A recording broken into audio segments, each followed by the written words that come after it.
Hi, how are you? I'm doing well. How are you? Good morning. Good morning. So good to chat with you. Thanks for having me on. Yeah, well, thanks for joining us. It's always a hot topic of getting our picky little eaters to eat.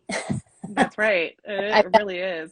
old breakfast sitting here in the house right now that Oh, was yeah. asked for and then not touched. That's the worst. You're like, I specifically asked you. You could have chosen anything, and they Yeah, still say no. Isn't that yeah. funny? It's So funny. frustrating. I have one who is a just champion eater who will just sit there happily, blissfully for hours on end and just chow no matter what it is, try everything new. And then one who's like, "Oh, I want scrambled cheesy eggs." I'm like, "Okay." And then I'm not hungry. Oh, man, that's exhausting as a mom. I've heard too, some parents will have multiple kids that have opposite foods that they like. So then they're like, what the heck do I do? It can be so frustrating, so exhausting, right? Yeah. We're like, can we I, just all eat the same foods and be happy, well, please? when I grew up, dinner was dinner, and if you didn't Yeah, like it, you waited till the morning. right. Exactly. Yep. I survived. I've got a hypoglycemic. She wouldn't, so That's right. That's an important thing to come out. And I come across that quite a bit actually, where parents are like, "What do I do?" Because this is not just my preference. This is could be a yeah. medical emergency. So that makes things a little more difficult Now I'm too. told if you don't eat your dinner, you get dessert. Yeah. You still get dessert. Which is so messed Yep. up. Boost up that blood sugar. Yeah, that'll hold her till Yep. morning. Yep. It's true. Exactly. Well, we've got folks joining us, and I was thinking about it this morning. For anyone who's joining us live, don't worry if you haven't submitted a question in advance. We do have some of those that we'll be sure to address. But if you do have a question, feel free to ask it because chances Yeah. are someone else is thinking the same question or would benefit from the same answer and are probably just tied up watching this, unable to type with both hands or hold the phone, their nurse, whatever. We get Yep. it. So Been feel free there. to say, and then we'll be happy to address your question live.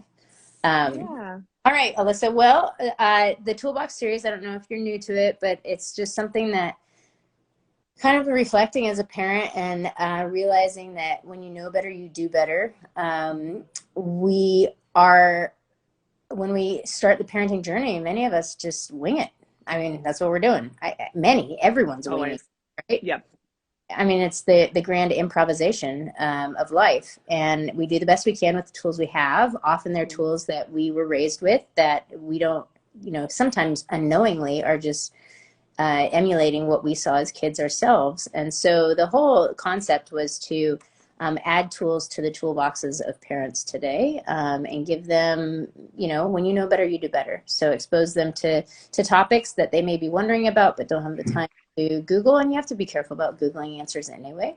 And so that's the whole point. That's how it came about. And that's what we do every Tuesday is we I love that.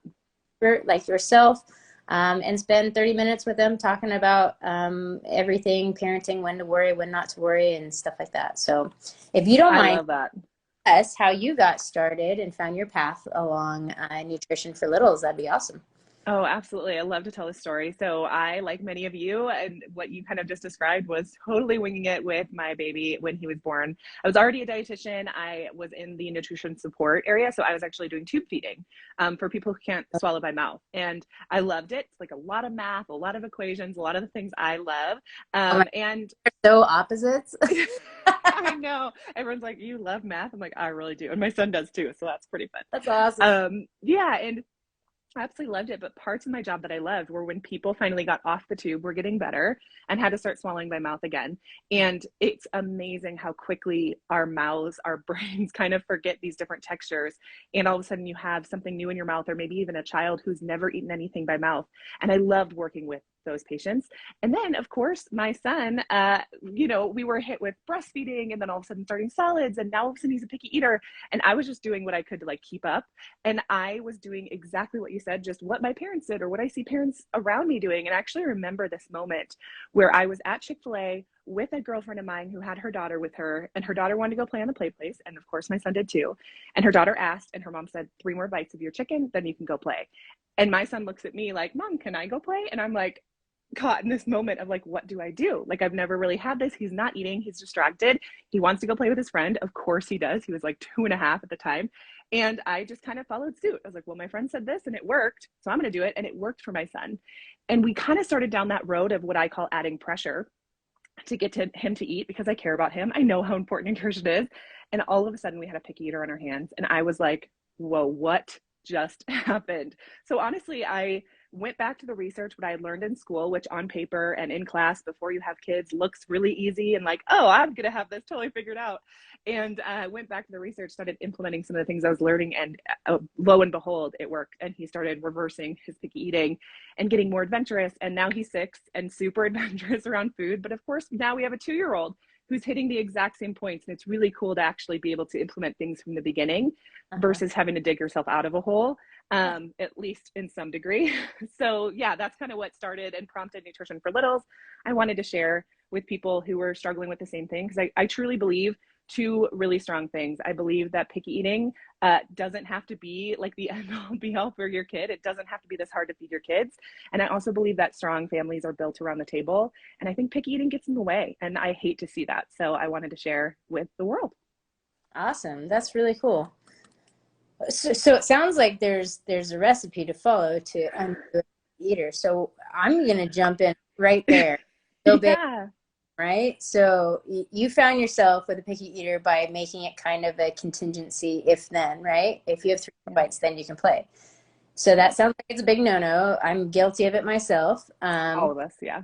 And so how do you undo picky eating, or how do you avoid it, whichever way you want to attack it from the Yeah, get-go? so in all reality, they're the same. So the framework that I teach inside my Table Talk program is the same, whether you are trying to prevent picky eating or reverse it, which is really nice, right? Like, we don't need 2 totally different strategies.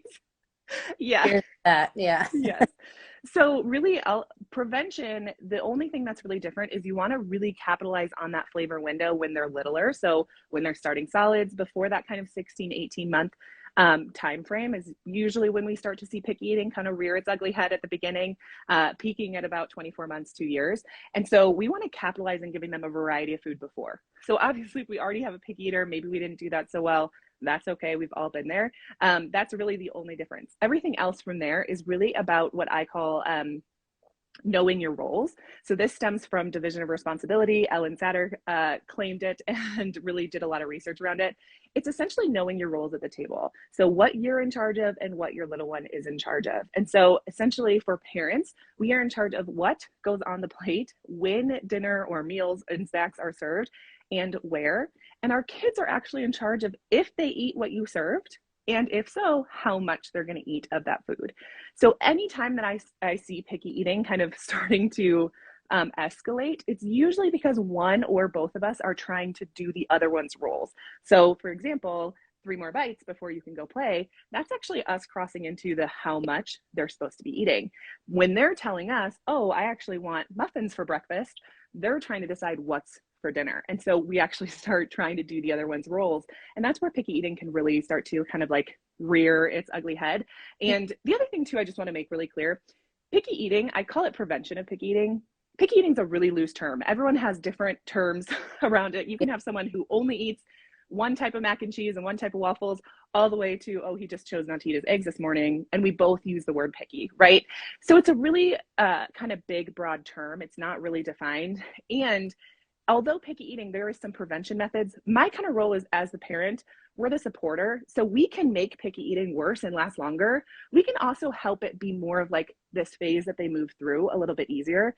But that's not true for every kid. Some kids are going to be picky, and this is like their cross to bear for a while. And we can do everything we can to set them up for success. But it's not your fault that your kid is picky. And certainly if you're following these framework and the steps, it's not always 100% avoidable. So I just want to be really clear, because a lot of parents tend to hold so much guilt around it. And, you know, every kid has something, you know? Yeah, it's true. Everyone's got something. Yeah. You may not know them well enough. Yeah, truly. Exactly. You don't see it. Sometimes, you know, it's sleep issues and you're not around for it. So you're like, oh, that kid eats great. But meanwhile, parents are pulling their hairs out, you know, following people on Instagram about sleep. So it's always something. Oh, that's good to know. Okay, so parents, the role is what goes on the plate, when it goes on the plate, and where it goes on the plate. Yeah, exactly. And then kids are if they eat and how much that they eat. Yeah, That, from what's provided. Yeah. that's cool. Okay, so I'm gonna have to think about that because what I often hear in the morning is, or I'm guilty of it too. This morning, this morning she just said, "I want scrambled eggs." I'm like, well, that Hmm. was clear. Um, but there are mornings when I go, "Hey, what do you want to eat?" Yeah. Is that crossing the So it can or be. okay? So every kid's a little bit different. So you really have to read your kid. That's actually why one of my like goals is to actually teach parents to be the feeding expert because they know their kid best.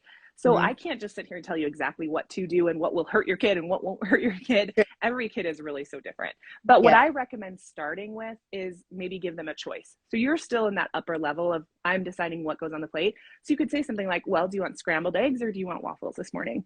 And then they get to choose. This also helps build them their autonomy, their Sure. own confidence in things. So that's really helpful. But ultimately, we're still in charge of kind of that level of things. We're also in charge of what comes into the home. So we're also in charge of what they have those options of, right? So you're buying the eggs, so you're still Yeah. in charge of having those in the house. So for some kids, that can feel really overwhelming to say, "What do you want?" And they like just freeze, and maybe they just say something they remember but they don't actually want it, like they can't quite understand that quite yet. Sure. And for some kids that could be a really empowering moment for them. So I'm not going to say yes or no to 100%, but typically what works for most kids is either we make the decision, we make the menu. I always say be considerate but don't cater. So we know what they like, we know generally what they eat, and we kind of include those things here and there as part of our meal plan while still offering variety, kind of pushing them a little bit, but also offering some safety of foods they know and love. And they get some input when we decide that's appropriate. Does that make sense? Yeah, it totally is. Okay, I like that a lot. All right, so now I have a new framework. We'll see Yeah, how. let me know. Yeah, well, it gets harder and harder the more we like. We're gluten free, and then we have Yeah, constipation issues, and it's like there's yeah. times when I'm pulling my hair out. What do I do? I feel like I Oh, for need sure. to help me just meal prep. It's crazy. Yeah, it's exhausting, definitely. You're a vegan too. That was a hoot. Woo, that's a lot.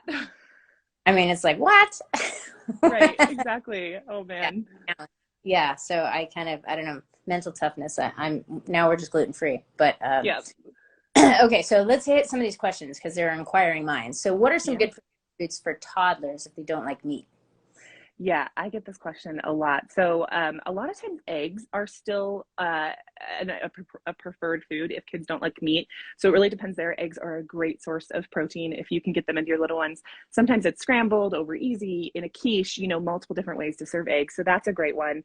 I love like peanut butter or nut butters. Those not only have high fat, but also some protein in there as well. Not a ton. So you're not getting quite as much bang for your buck. And that's going to be true when it's not a meat product at all. What I always also say is start slow with the meat. So in like a meat sauce, instead of doing an entire pound of ground turkey or ground beef, in the Sure. meat sauce, maybe start with a fourth of a pound. So they're still getting some meat, but not necessarily like this overwhelming flavor and texture in their mouth. So you can start that way with meat. Some other really great options, actually, full fat dairy has quite a bit of protein in it. So if your child is like 2 years old and drinking 2 cups of milk, like they're hitting a lot of their protein requirements right there. So dairy in general, whether that's milk, cheese, Greek yogurt is a great one. High fat, full fat Greek yogurt is a great one. Nice high in protein. Actually, just posted on my page a recipe using full fat Greek yogurt, peanut butter, a little honey if your little one's over 12 months of age, and some cinnamon, and it is so good. So that Oh, one you're really hitting a lot of protein requirements. So those are kind of my favorite kind of protein foods. Also tofu, a lot of kids will do well with tofu. It's a different texture than meat, and can be really, I mean, it takes on the flavor of whatever you're cooking it with. So it's really usually an easy one. I actually put tofu sometimes in smoothies, and it blends oh, up so nice and smooth. So that's a great one. So yeah, those are probably some of my favorites. Of course, whole grains too have good protein. So things like oatmeal or whole grain toast will have some good protein in there as well. Chickpeas is another one, not just chickpeas in general, like if your kid doesn't like that, but like chickpea pastas. The Bonza makes a great one that we eat in our home all the time. Chickpea pizza crust, chickpea. They use it for a lot of things that has really high protein, which also, leads me to beans. Beans are a great one, typically pretty well accepted from certain picky eaters, especially if they're like mashed into something like into rice or put into like a nice little rice and bean ball or something like that, or even the individual beans. Some kids tend to like that. So those are some great options.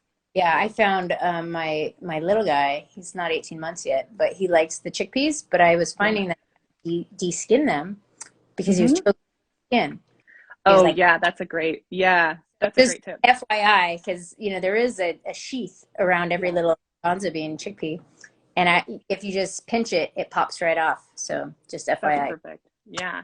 And we do chickpea like salad, like we would do tuna salad or chicken salad. We Mm. mash up chickpeas and make it into a salad or a dip, and my kids love it. So, Oh, awesome. All right, yeah. so that's a lot of good protein tips. Yeah. Okay, so what do I do when they don't eat a food they liked before? Yeah, so this happens a lot when kids will drop what I call drop a safe food. So a safe food is a food that they've predictably eaten in the past. It doesn't mean favorite food, but predictably eaten. And a lot of times kids will just stop eating it, and you're like pulling out your hair like bananas. I banana was a guaranteed every morning, and now all of a sudden you won't eat banana. So I like to say maybe take a rest from that food, maybe a week or two off of that food, but then we want to come back to it. We don't want to make a decision for them that, oh, they're never going to eat bananas again, so I'm never going to buy them or serve them. We want to keep serving them. What I will say though is try to find a really unique way to serve that food instead of maybe the way that they had eaten it before. So burnout is very real, especially amongst picky eaters. When they only have 20 foods, it's hard to keep those foods interesting. So we want to make sure that we're avoiding that burnout by introducing it in a new way. So bananas, for the example, which just because I can see them from here, you know, Yeah. might be I do like a banana sushi roll up with like a tortilla and some peanut butter and chia seeds, and I roll it up and do it in sushi little bites. Might be a fun way to do it. Or maybe you split it down the middle and you add some peanut butter on top, or even chocolate like Nutella or something like that to get them back into the swing of eating bananas. So kind of a unique way. Maybe you even fry them up on the stove or put them in a s'mores or something like that. Even a banana split ice cream to bring that food back in. So just finding really unique ways to serve that same food, but definitely don't just avoid serving the food altogether. I think that's a big mistake, if you will, that parents will do. Like, oh, they don't like bananas anymore, so then they just never serve them again. So you want to give them a rest because they're burnt out, but you don't want to never offer that food because then you're kind of making the decision for them. Because the Right. next time they see a banana at 18 years old when they're off at college, they might be like, oh, I don't like that because I haven't eaten it in 17 years. But Right, that's right. probably not the case. So Gotcha. Well, you're very fancy. You're talking about frying bananas and all that. Okay, what I do, I would totally just make it part of like a Martian. yes, I would I would just plate it and make it a character, but I that love that. whatsoever. That's so smart. Making food fun is kids That's my mom hack. love that stuff. Yes, exactly. Excellent. All right. So there's a comment here, and I don't want to just gloss over it because I think it's hilarious and it intrigued me. My husband doesn't get it. What can I say? I don't actually know the context behind this, but I love it. I guess we can just briefly. I mean, that was one of my things is like united fronts, right? Because Yeah. it depends who's in the kitchen. Because if it's like often I accuse my husband of being a short order cook. We've got five Mhm. kids, and it's like, are you kidding? Like, why are you doing that Yeah. to me? No, breakfast is this, and have fun. And if you don't like it, then you know where the cereal lives, right? Um, Yeah. but if you have any insight to what that might mean, because a lot of maybe Oh yeah, moms I do. sentiment, then please expound. Yeah, absolutely. I get this all the time. So typically what moms mean is I'm doing one thing. I'm on this like no pressure journey. This is what I teach. This is what I preach. No pressure for picky eaters, following that division of responsibility we Yeah, I talked about. And a lot of times their husbands come in and do the did exact opposite. And exactly. And they're like, what are you doing? it I'm or building else. up all this trust and all this stuff. And all of a sudden you just like what feels like blows it. Right. And so that's kind of what they're referring to. Like my husband just doesn't get it. The approach that I'm going with, he wants to raise our kids the way he was raised around the table, the clean plate club, right? Right. Finish your plate or you have to take 3 bites before you leave or whatever that might be, saying things that maybe necessarily aren't the best. And so the biggest tip I have is have this conversation away from your kids and paint the picture for your husband or your partner, or your spouse, whoever. Paint the picture of like, okay, what kind of eater do we want to raise? And also look back on your childhood. What was it? We don't take time. You actually mentioned this in the beginning. We almost never take time to look back at our childhood and view it in a lens of those were decisions my parents made and there were other choices. Did I like being raised that way? How did that make me feel? What were the fruits of that? Right? Like now with food, how do I act? Do I still feel guilty if I don't finish my plate? What comes up for you? And so those sorts of questions to get your partner thinking, and you answer them too out loud. What kind of eater do we want to raise? And also, how were we raised around the table? And what did we like or not like? And what did that bear in us? Because a lot of us are still holding on to a lot of guilt and shame around sneaking food, or feeling that pressure to finish our plate, or feeling the pressure to eat vegetables, all of our vegetables, or finish our vegetables first, or we can only have one serving of fruit or one serving of dessert. Whatever those rules were we had as kids tend to still be in us, and we don't even recognize them. We just kind of, what you said, are surviving. So we're just doing the same things our parents did without stopping to assess that there are different choices. So having that conversation and then asking, okay, how can we achieve that child who grows up to be this type of eater, has this relationship with food and exercise and desserts and things like that? How can we get there together? And then also, I always encourage too, like a little bit of role playing. Like, okay, so here's what we've decided. Now, what happens if little Max says, I don't want eggs, I want cereal? What are you going to do? What happens then? How are we going to handle that? Because you're exactly right. That united front is super important. Of course, we're never going to be 100% on the same page and handle things 100% the same way. But the closer we can get, the better. So that's typically what I recommend there. Gotcha. All right. So conscious parenting, which makes sense, of more awakened parenting. That's right. Yeah. Tools, man. Like no excuse. So I don't know if we're actually doing a good thing. You can keep excuses. I have them too. I know better, you do better. I'm like, I just don't. But I don't want to know. All right. Here's another question from a viewer. Is it normal to chew up food but spit it out? Yeah, this can be really common. Yeah. Carrots. Oh man, it's a texture thing. Yes, exactly. And I would say, I think a lot of parents view this as such a negative. This is actually a really big positive in the picky eating, feeding therapy world, that they actually put it in their mouth and chewed it up. And that's actually a really important step before swallowing. A lot of us don't realize how many steps it takes to actually swallow something. To us, this is something we've been doing for 20, 30, 40 years, right? Yeah. But to our kids, they're still really new at this. So definitely, the decision to look at the food, let the food be close to you, touch the food, pick up the food, smell the food, lick the food, take a bite of the food, chew the food, are all decisions that they need to make before they actually decide to swallow it. So you're actually really close to the swallowing part, right? Chewing the food is the thing that happens right before they decide to swallow it. So that's actually them getting used to the texture, like you said, the flavor. Maybe they're not quite there yet. It doesn't mean they don't like it. It means it's new, right? Most of us, just human nature for the majority of us, resist change. And but then when we get to know it a little bit more, and then we're like, oh, actually, I'm okay with that, right? Like, actually, this might actually work. Actually, I can see how this would actually be really good for me. Our kids are doing that with food. And so chewing the food, smelling the food, licking the food, ignoring the food is all part of that process. So absolutely, this is normal. Now, I will put a caveat there. If you still have like a 4, 5, 6-year-old and beyond, and this is more common than not to chew up the food and spit it back out, I would definitely just talk with your pediatrician and make sure everything's going right there. Maybe getting some sort of assessment of their oral motor skills, just making sure everything's working properly. But definitely for little kids, this is really normal, and definitely for new foods. So even if you have a 6-year-old, but it's their very first time trying, I don't know, a purple potato, that could be a very normal response. But if this is a food that they've had over like 50 times in their life and they're still doing this, and they're older, I would maybe just consult with your doctor. Gotcha. Okay. Let's see. How can I get my kid to slow down eating? Yeah, this one's the speed of eating is a big topic over on my page, whether they're eating too fast or too slow. So, I think the biggest and best tip I can give you is to sit with your child and eat food, modeling that behavior, modeling the pace you want them to eat at, even being a little exaggerated, especially for those younger kids, really showing them how you're chewing the food, how you're swallowing the food, drinking some water, taking some breaks, putting down your fork. And you're kind of just really modeling that behavior is really important. Now, the part that parents typically don't like that I say is, how did you learn how to eat fast or slow, right? It probably was either modeled to you or it was uncomfortable. Like you maybe gagged on some food a few times because you ate a little too fast, or everyone got up and we're done with meals and you didn't want to, you felt lonely. So you're like, Yeah. oh, I guess I better speed it up. So those are actually some of their best learning mechanisms, is putting too much food in their mouth and feeling a little uncomfortable with it and having to spit it out maybe, or realizing that meals are over and things have moved on.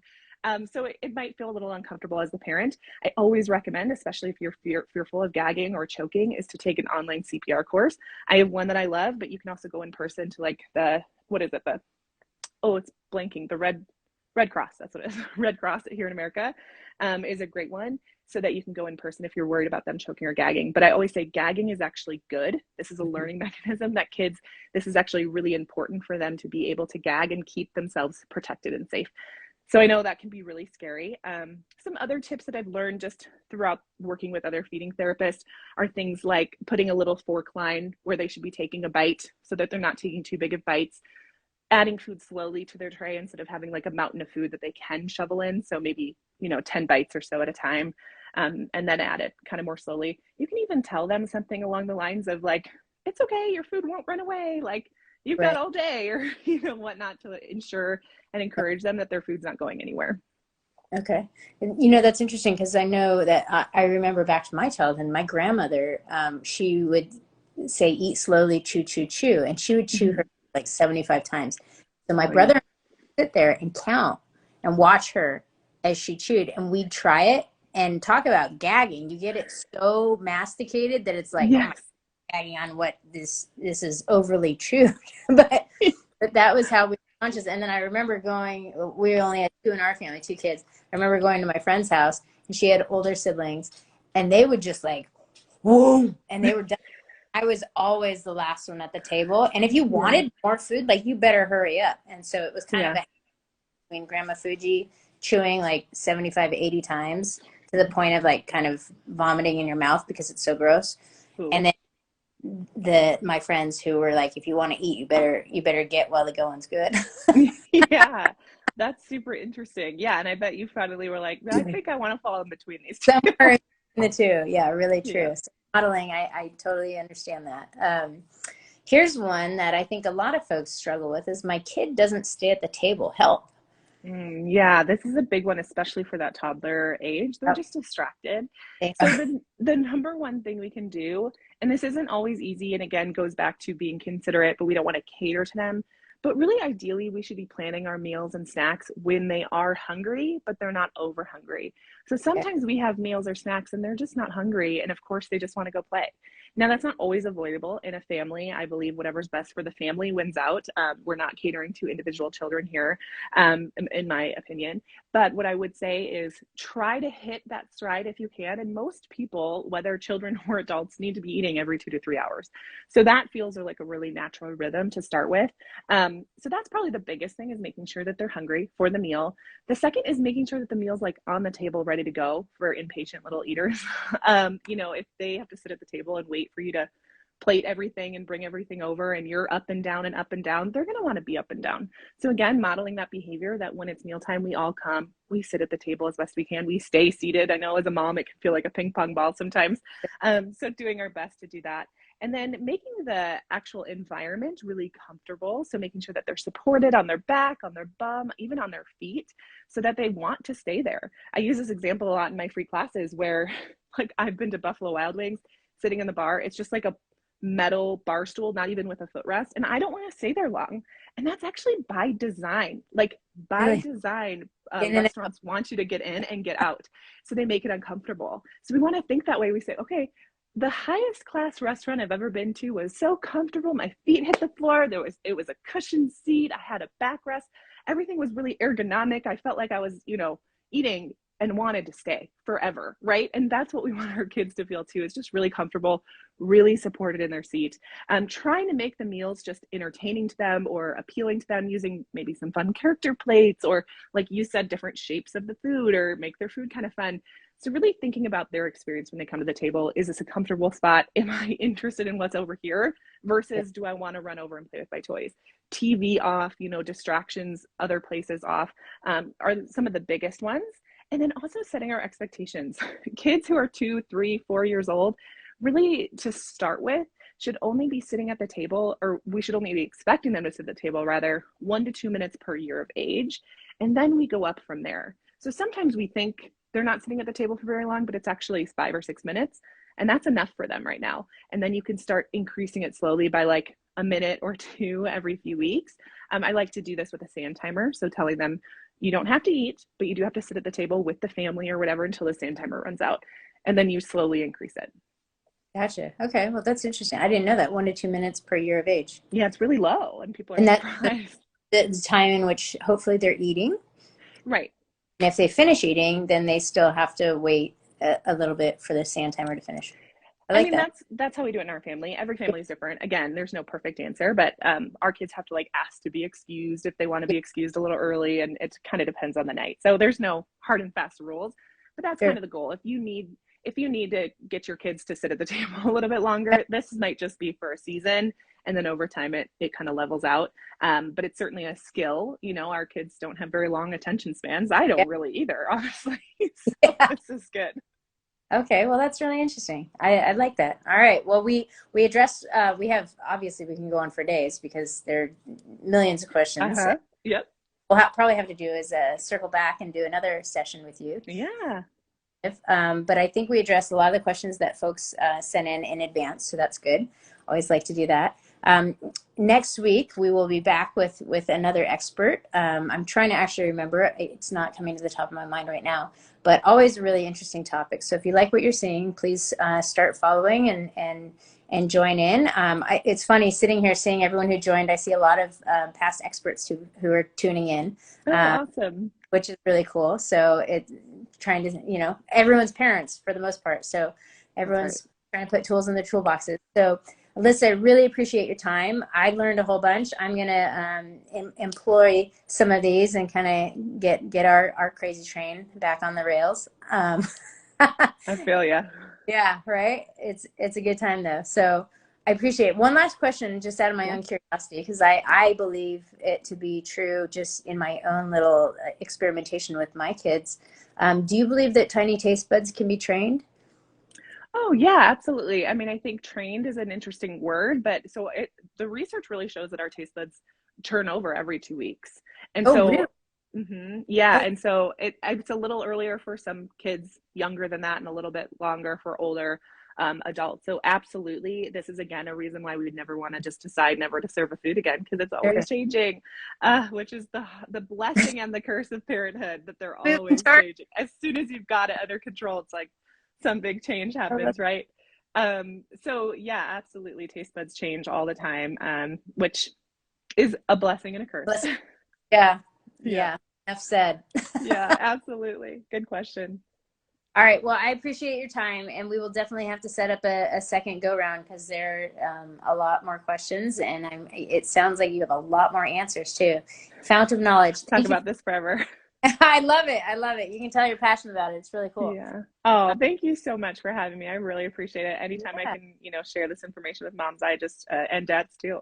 I love Yeah. it. So thank you Yeah, so much. absolutely. Well, if you guys have more questions, you want to tune into Alyssa at nutrition.for.littles.